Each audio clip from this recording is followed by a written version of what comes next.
Itu ingin saya ulangi salam saya. Salam rindu takkan pernah layu. Salam sayang takkan pernah hilang. Salam yang terbaik dan terindah. Salamnya ahli ibadah. Salamnya ahli surga. Assalamualaikum warahmatullahi wabarakatuh. Innal hamdalillah nahmaduhu wa nasta'inuhu wa nastaghfiruh wa na'udzu billahi min shururi anfusina wa min sayyiati a'malina may yahdihillahu fala mudilla lahu wa may yudlilhu fala hadiyalah. Walhamdulillahilladzi khalaqal mauta wal hayata liyabluwakum ayyukum ahsanu amala. Yaqulullahu tabaraka wa ta'ala fil Qur'anil Karim, a'udzu billahi minasyaitonir rajim. Ya ayyuhalladzina amanu taqullaha haqqa tuqatih wa la tamutunna illa wa antum muslimun. Wa qala Rasulullah sallallahu alaihi wasallam, ihris ala ma yanfa'uka, rawahu Muslim. Bapak, ibu-ibu, shaimin, shaimat, hamba Allah yang cinta pada kebaikan dan kebenaran, yang selalu mengharapkan keridhaan Allah Subhanahu wa taala. Syukur alhamdulillah, hingga hari ini Allah Subhanahu wa taala masih memberi kita kekuatan, kesehatan, kesempatan, kehidupan, ilmu, umur, waktu, rizki, nikmat yang besar dan nikmat yang terbesar. Terutama ditakdirkannya kita oleh Allah dalam Islam dan iman.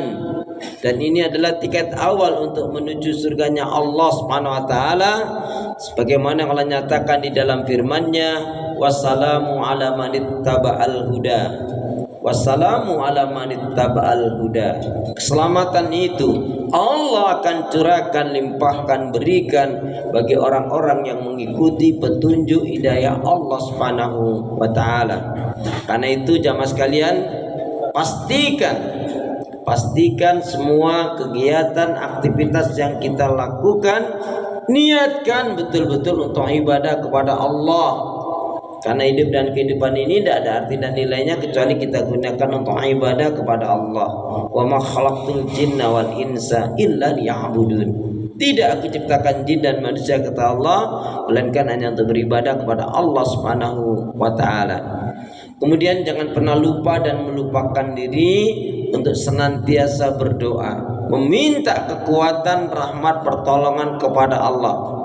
Karena juga pada hakikatnya tanpa kekuatan, rahmat, pertolongan dari Allah, kita nggak bisa berbuat apa-apa. Masya Allah, la haula wa la quwata illa billah. Karena itu doa minta kita semoga hati, iman, ibadah, akhlak dan ilmu yang Allah berikan kepada kita hendaknya menjadikan kita bisa lebih baik daripada hari-hari sebelumnya, bisa memberikan kebaikan dan manfaat yang banyak pula untuk diri, keluarga, teman, sahabat, saudara, tetangga dan orang lain. Dan insya Allah dengan semangat fastabiqul khairat, berlomba-lomba di banyak kebaikan, dan dengan istiqomah, tentunya yang kita pinta akhir kehidupan kita mati dalam keadaan husnul khatimah. Amin ya rabbal alamin. Kenapa? Ya, karena seorang muslimah yang baik hatinya, baik imannya, baik ibadahnya, baik akhlaknya, dan juga baik ilmunya, insya Allah muslimah yang baik hatinya, imannya, ibadahnya, akhlak dan ilmunya, insya Allah jiwanya tenang dan tentram walaupun tabungannya banyak. Nggak ada yang amin nih?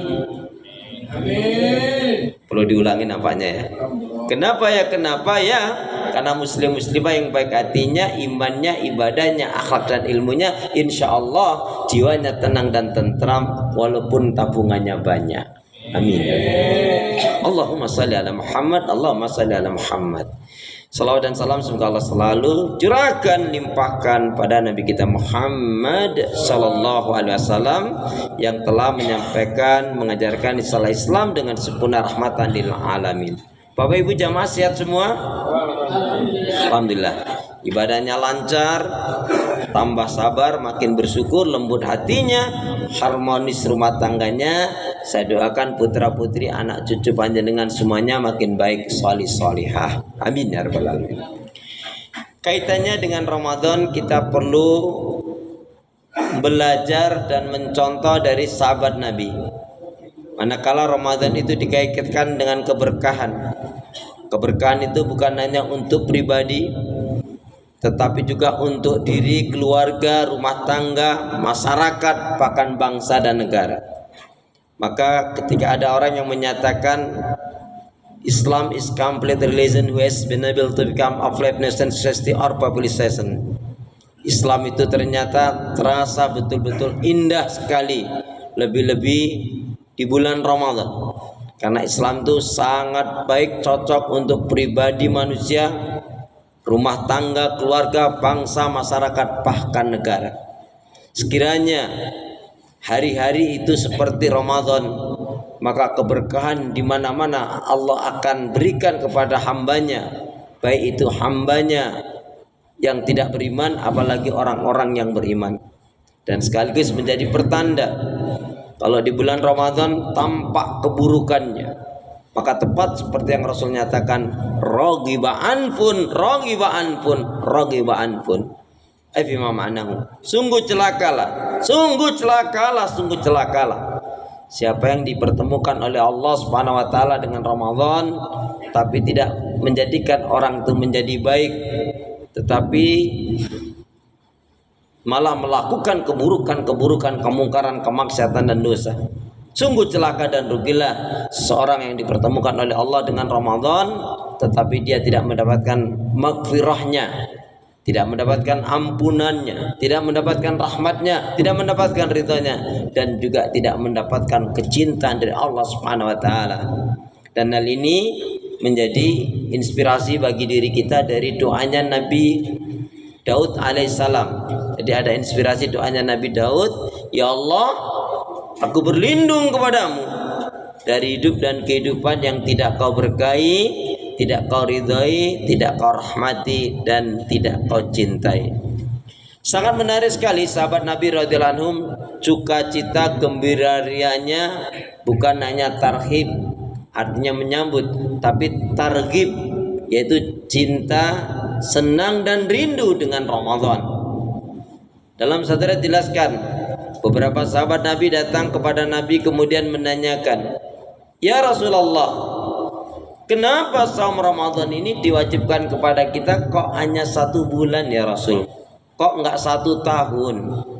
Kurang lebihnya begitu. Ya Rasulullah, kenapa saum Ramadan ini diwajibkan kepada kita kok hanya 1 bulan? Kok enggak 1 tahun atau 6 bulan ya Rasul? Rasa-rasanya di antara kita enggak ada yang bertanya seperti itu. Yang ada Ramadan ini, saum ini diwajibkan hanya 1 bulan. Itu pun hampir tiap hari, tiap malam dihitungin terus. Kita masukin hari keberapa ini Pak? Masya Allah. Jujur sajalah jawabnya ya. Jadi hari yang 19. Jadi intinya sahabat Nabi itu ingin berlama-lama dengan Ramadan. Kalau kita malah pinginnya bercepat-cepat dengan Ramadan. Mungkin begitu. Nah, apa kebaikan dan keberkahan yang Allah berikan kepada hambanya di bulan Ramadan? Dalam satu riwayat jelaskan, ada seseorang sahabat nih masuk Islamnya yang pertama di bulan Syawal, gampangnya begitu. Katakanlah bulan Syawal kemarin dia masuk Islam, 10 hari sebelum masuk ke Ramadan dia diwafatkan, dimatikan oleh Allah Subhanahu wa taala. Kemudian sahabat yang kedua, dia masuk Islamnya 10 hari sebelum Ramadan, 10 hari sebelum Syawal Allah mematikannya. Maka di akhirat nanti yang mu'alaf ini, yang kedua ini terhitungkan 1 bulan, sedangkan yang pertama dihitung adalah 10 bulan. Tapi di akhirat nanti yang kedua ini, sahabat yang kedua ini, dia dimasukkan ke dalam surganya Allah, mendapatkan surga yang lebih baik, lebih tinggi, lebih utama dibanding dengan sahabat yang pertama. Kenapa?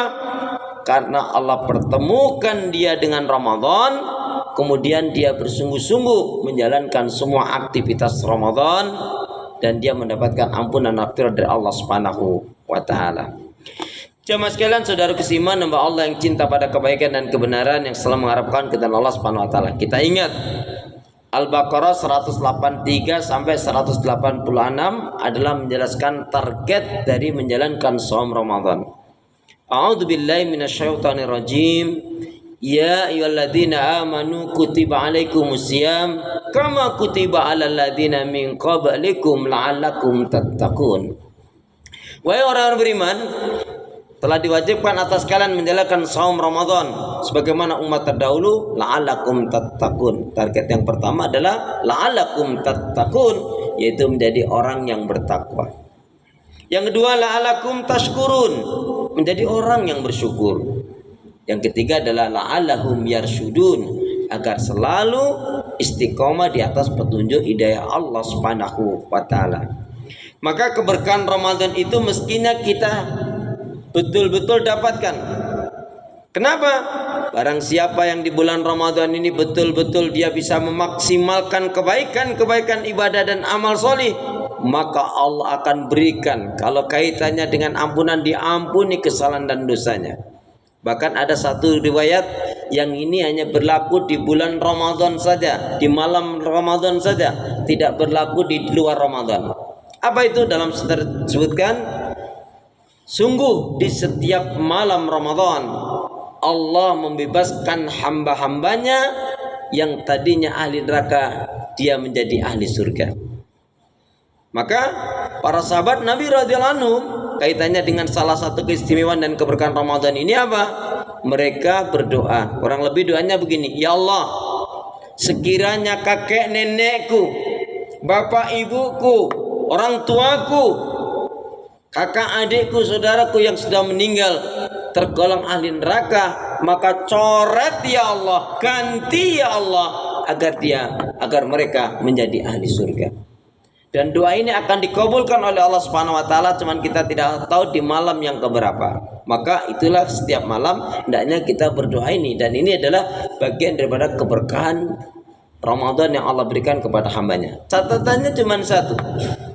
Manakala orang tua kita, kakek nenek kita, kakak adik saudara kita, orang tua kita tidak mati dalam keadaan syirik. Karena kalau sudah syirik lain lagi judulnya. Rasul menyatakan, man mata wala musyriku billahi syai'an dakhalal jannah wa man mata syiriku billahi syai'an dakhalan nar. Al-Bukhari. Barang siapa yang dia mati tidak musyrik, tidak mensekutukan Allah dengan sesuatu, maka baginya surga. Barang siapa yang dia mati musyrik, mensekutukan Allah dengan sesuatu, maka baginya neraka. Kemudian keberkahan Ramadan itu mestinya kita rasakan, kita bisa mewujudkan mahligai rumah tangga yang sakinah mawaddah warahmah, baiti jannati, rumahku surgaku. Kalau kita belajar dari para salafus shalih, betul-betul mereka bisa merasakan nikmatnya keluarga, nikmatnya rumah tangga itu di bulan Ramadan. Karena kalau di luar Ramadan, di antara mereka ada yang berbisnis ya berbulan-bulan baru ketemu anak dan istrinya.